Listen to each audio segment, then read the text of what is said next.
E tani është pjesa më e mirë e këtij emisioni, sepse do I presim në studio mysafirët e kësaj të diele. Do të na bashkohen përfaqësuesit nga Komuna e Prizrenit, me të cilët do të zhvillojmë një bisedë interesante rreth aktiviteteve, projekteve, turizmit dhe jetës kulturore në qytetin e Prizrenit. I prestu në studio, mirë se na erdhët në Pasion në Profesion. Është kënaqësi shumë e madhe, mund të vini. Mirë se na keni ardhur. Mirëmëngjes. Është kënaqësi shumë e madhe që jeni këto.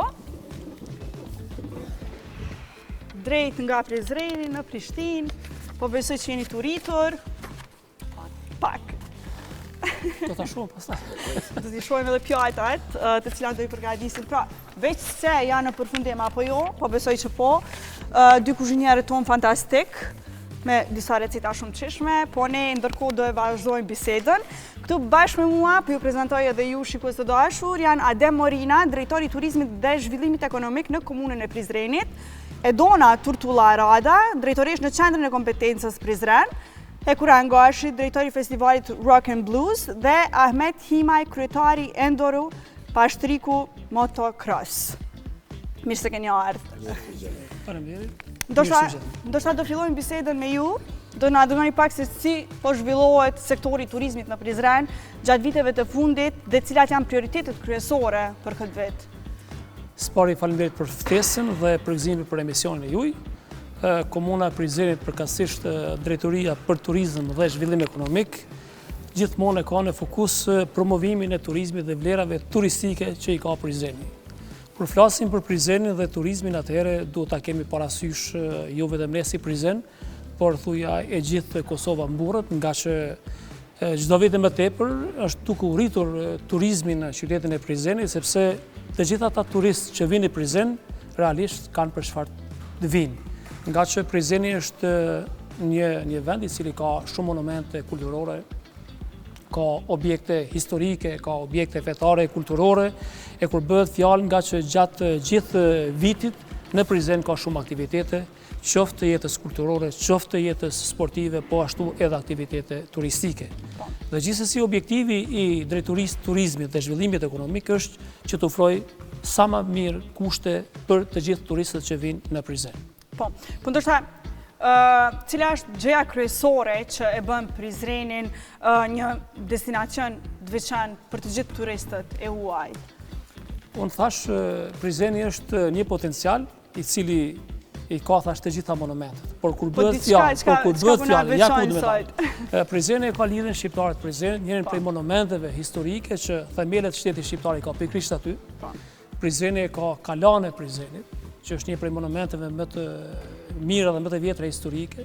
Prizreni ka Hamamin e Prizrenit. Prizreni ka Kaldrëmin dhe Shadrvanin, që tani është I njohur më në Prizren, ka Shadrvanin. Dhe gjithsesi Prizreni ka aktivitetet të jetës kulturore dhe sportive që tani më të njohura ndërkombëtarisht. Por ato besoj që gjatë këtij emisioni do t'i shpalosim të gjitha një pas një, pasi që prezantojnë edhe kolegët tjerë që janë këtu. Po, me shumë kënaqësi. Po sa ndikon organizimi I festivaleve dhe I koncerteve të ndryshme, aktiviteteve kulturore në zhvillimin ekonomik të qytetit të Prizrenit? Të gjitha këto aktivitete, të gjitha këto organizime realisht ndikojnë drejt për drejt në zhvillimin ekonomik në qytetin e Prizrenit, nga që gjatë sezonit veror, kur kemi dikun rreth 10 festivale, jo vetëm festivale të vogla, për në festivale ndërkombëtare, duke fillu që nga muaji maj që kemi festivalin Hasi e Hën, tani që një festival ishte I mbrojtur nga Ministria Kulturës, pastaj fillojmë me festivalet tjera, kemi festivalin Dokufesti, kemi festivalin Prizren Festi, që në festivali viti I 4, festivali I ri, e kemi Zambakun e Prizrenit, e kemi festivalin e fëmijëve Flutra, kemi Rock and Blues Festival, e shumë festivalet e tjera, që thuja gjatë kësaj periudhe vinë dhjetra mira njerëz, jo vetëm nga Kosova, por dhe nga vendet e tjera, qoftë Ballkanit, qoftë të Evropës, dhe gjithsesi, të gjithë këta që vinë, normalisht që shpenzojnë dhe rritet edhe ekonomia e qytetit e Prizrenit. Përveç ekonomisë qytetit e Prizrenit, rritën edhe ekonominë familjare, nga që nuk ka mundësi që të gjitha hotelet dhe restorantet i përballojnë fluksit e madh, po normalisht lëshohen edhe shtëpi private të cilat janë përreth qoftë shadrëvanit apo nën kalas që normalisht përfitojnë të gjithë. Po a ka bashkëpunime me biznese lokale dhe sektorin privat për ta fuqizuar ofertën turistike? Kemi bashkëpunim të mirë me të gjitha këto që i potencuat ju, dhe normalisht përveç se kemi një bashkëpunim të mirë, kemi shumë gastronom, shumë biznismen që edhe i mbështesin këto festivale, sepse duke promovuar në këtë rast qytetin e Prizrenit, promovojmë po ashtu edhe traditën, promovojmë ashtu gastronomin dhe gjithsesi kulturën e qytetit e Prizrenit. Kur flasim për qytetin e Prizrenit, ne promovojmë këtë rast edhe Kosovën, sepse Prizreni si destinacion, qoftë turistik, qoftë kulturor, është ai që promovon edhe Kosovën. Këtë rast mbas që po flasim për këto organizime dhe festivale, duhet ta kemi parasysh që në këto 2 vitet e fundit, Prizreni ka arritur në aspektin e ndërkombëtar të njohjes së këtyre festivaleve, nga që në vitin 2024 Prizreni është bërë antar i festivaleve, antar ndërkombëtar i festivaleve EFA që është organizata, dhe gjithsesi në vitin 2026 jemi qyteti evropian i sportit. Dhe normalisht kjo ka ndiku drejt për drejt në ngritjen e kapaciteteve dhe zhvillimit ekonomik në qytetin e Prizrenit. Zonja Aldona, çfarë roli ka qendra e kompetencës në Prizren në përgatitjen e të rinjve për tregun e punës? Përshëndetje për gjithë, faleminderit shumë për ftesën. Nëse flasim për çdo lloj zhvillimi, çdo lloj aktiviteti, nuk mundemi me anashkalu pjesën e rëndësisë së shkollave profesionale dhe rëndësisë së profileve të cilët ofrojnë shkollat profesionale. Qendra e kompetencës i ka profilet e ekonomisë dhe turizmit dhe disa profile të tjera, të cilët korespondojnë me aktivitetet të cilët realizohen në Prizren. Drejtori e tha, Prizreni është qyteti i turizmit, pra Prizreni ka nevojë për ciceron, Prizreni ka nevojë për asistent të nzyre të informimit, ka nevojë edhe mas shumti për asistent të organizimit të ngjarjeve dhe eventeve. Ne kemi kalu tash në një shkallë tjetër të zhvillimit, do të thonë ngjarjet dhe eventet nuk janë vetëm ato familjare, po janë edhe ndërkombëtare, janë edhe lokale. Në të njëjtën kohë ku e bëjmë edhe vetëdijsimin e rinisë se po e përfaqësojnë një qytet. Nuk po e përfaqësojnë më vetëm veten, nuk po e përfaqësojnë vetëm shkollën. Me aktivitetet të cilët bëhen në qytet, me promovimin edhe të vullnetarizmit dhe aktivizimit dhe bashkëpunimet që i kemi me drejtorinë e turizmit, qoftë edhe në panajiret e punës, në panajiret të ndryshme dhe evente, nxënësat janë ata të cilët na e zbardhin fytyrën dhe e shohin atë pjesën e zhvillimit të qytetit të vet dhe e kontribojnë në te. Po, ndoshta mundesh më na tregu se cili është profili më i kërkuar nga të rinjët sot? Kemi të rinj shumë ambicios për atë problem. Ajo pjesa e profileve, kemi më shumë se sa 6 profile që ju ofrojmë, po turizmi është pjesë atraktive. Në sferën e turizmit ata pasi e kryejnë shkollën e mesme, po mund të pavarësohen. Të punësohen ose të vetë punësohen, edhe në të njëjtën kohë ta kenë atë kënaqësinë e aktiviteteve dhe eventeve, jo vetëm obligimin profesional, po edhe kënaqësinë e përjetimit të ngjarjeve në Prizren. Po patjetër. Po sa është e rëndësishme lidhja mes arsimit profesional dhe nevojave reale të tregut? Është lidhje domosdoshme. Arsimi profesional është pika e parë në të cilën vëhet gurthemeli i parë i zhvillimit ekonomik të një shtetit, sepse arsimi profesional qëllimin e ka të punësimit dhe zhvillimit të profesioneve. Në të njëjtën kohë, vetëm shkolla si shkollë nuk mundet me bë asgjë nëse nuk e ka bashkëpunimin e kuvendit komunal, se nuk e ka bashkëpunimin e drejtorive, të cilët i aktivizojnë rinin dhe i tregojnë se deri ku po zhvillohet. Po, nuk anashkalohet vlera e tregut të punës, të shoqatave të bizneseve, odave ekonomike që na e tregojnë në të njëjtën kohë çdo vit nevojat e tyre dhe zhvillimin çka mundemi na me e bën në atë drejtim. Jemi të folë për shkolla profesionale, për nxënës të shkollës së mesme, të cilët e kanë hovin e zhvillimit dhe në të njëjtën kohë mund të vendosin për karrierën e tyre të ardhshme. Po patjetër. Po çfarë mesazhi do t'ju jep ju të rinjeve që janë ndoshta ende nuk kanë vendosur për të ardhmen e tyre ose për profilin që dëshirojnë ta vazhdojnë? Tash po e ndërlidhim, po i bjen ndërlidhja shumë mirë me emrin e emisionit. Duke e pasur pasionin, do ta zhvillon profesionin. Kur e zhvillon profesionin, atëherë do t'jesh i lumtur dhe do t'jesh i suksesshëm. Po, si lindi ideja për festivali, ndoshta të kalojmë tash te festivali Rock and Blues, zotëria Kuran, si lindi ideja për këtë festival? Da mundesh më na tregu diçka më shumë, ndoshta për të gjithë ata shikuesit që nuk janë në dieni dhe kanë qef të dinë se çka mund të bëjnë edhe në Prizren kur të vinë. Mirëmbrëma, fillimisht faleminderit shumë për ftesën edhe mundësinë për me promovu festivalin në një emision të tillë. Ideja ka qenë e përbashkët bashkë me kryetarin e komunës që me festu ndryshe lidhjen shqiptare, për vjetorin e lidhjes shqiptare të Prizrenit. Kështu që vitin e parë na kemi fillu edhe kemi organizuar festivalin pikërisht në datat e lidhjes shqiptare të Prizrenit, edhe ka qenë edicioni i parë i joni. Mandej e kemi pasur që festivali po kërkon më shumë punë, më shumë angazhim, edhe më shumë stres nështë më shumë për neve, edhe e kemi organizuar në fillim të korrikut, edhe edicionet tjera edhe tash e tutje do të organizohet gjithmonë në korrik.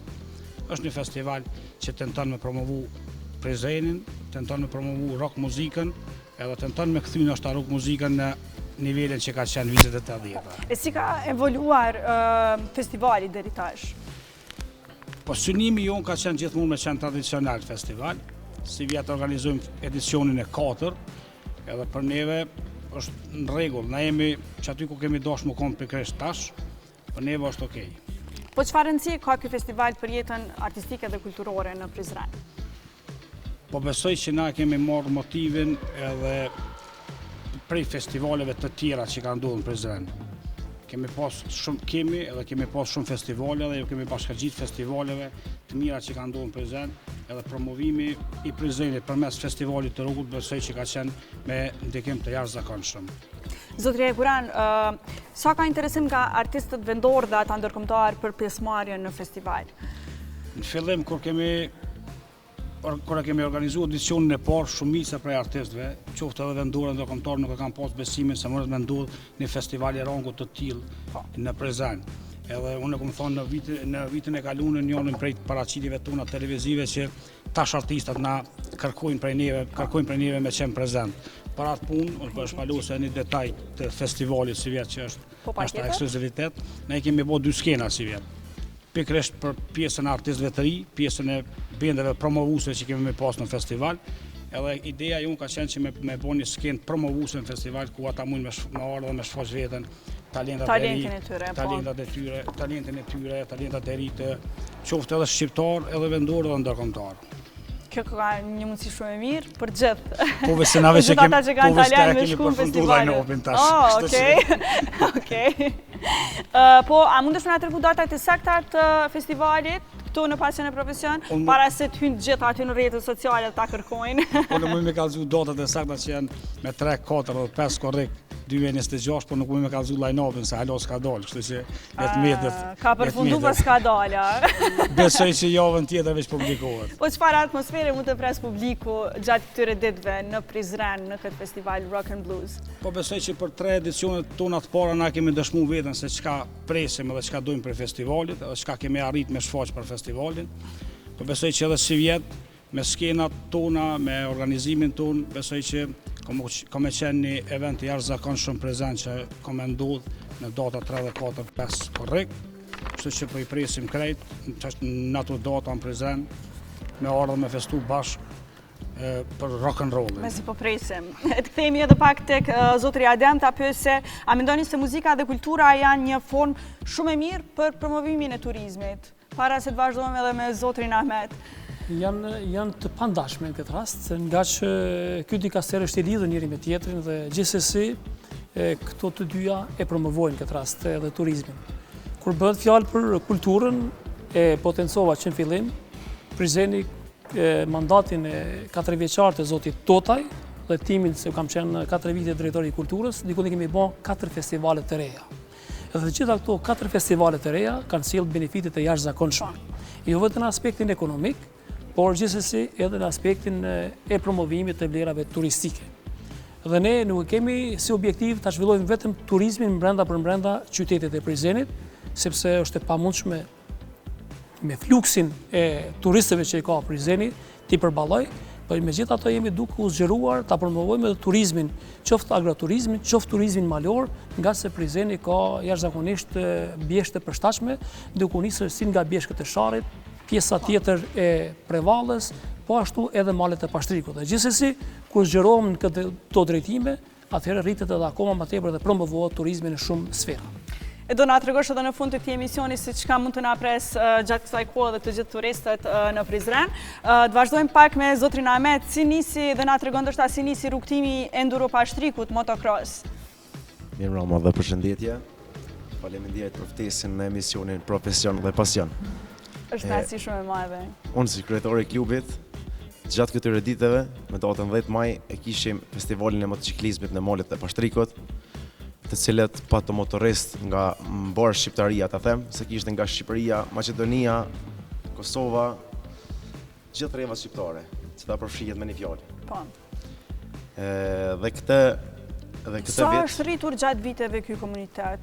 ky komunitet gjatë këtyre viteve është rritur sidomos në Kosovë është rritur shumë, edhe pse kishte mungesë, ishte pengesë, po erdhi koha që edhe ne ta shfaqim talentin tonë, të promovojmë diçka të tillë, sikurqysh në shtete të tjera. Po.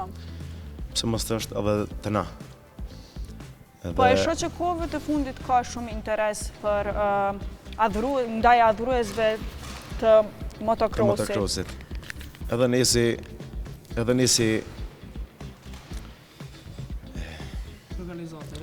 nisi organizat e re në këtë rast, e cila është Enduro Pashtriku, të cilën me mbështetjen e të gjithë grupit, me mbështetjen e kryetarit të OVL SQS së Gjevdet Thaçi, të cilën e mbajtëm një mbledhje dhe e hapëm klubin, i cili është Enduro Pashtriku, dhe për herë të parë në malet e Pashtrikut organizuam një event madhështor, cili është motometingi, besoj që e keni po edhe ju.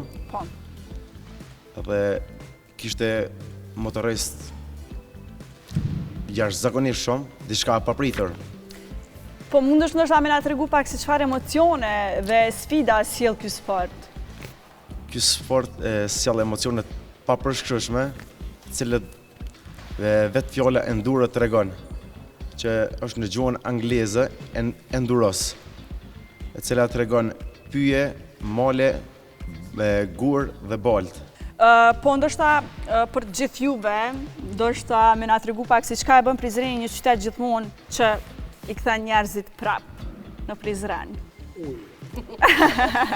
Hekuroni thot ujë, shumica e të gjitha qyteteve të Kosovës.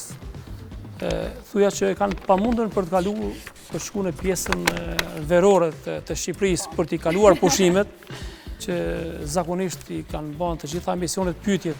Çfarë i lidh që të gjitha ata që planifikojnë të shkojnë në pushim ose duke u kthyer nga pushimet, ndalen në Prizren.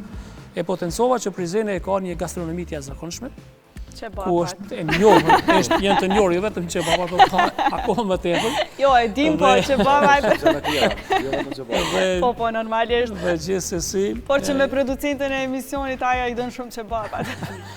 Dhe gjithsesi s'ka se si mos ndalen në Prizren, kur e përmendëm gastronominë, unë planifikoj që edhe këtë vit, për herë të parë, të organizojmë një festival të gastronomëve, nga që i ka mungu qytetit e Prizrenit, dhe kjo të jetë një risi që drejtorisë turizmit dhe Prizrenit do t'i shtohen edhe festivale të reja, si që kemi në Prag tash në datën 19, 20 dhe 21 qershor,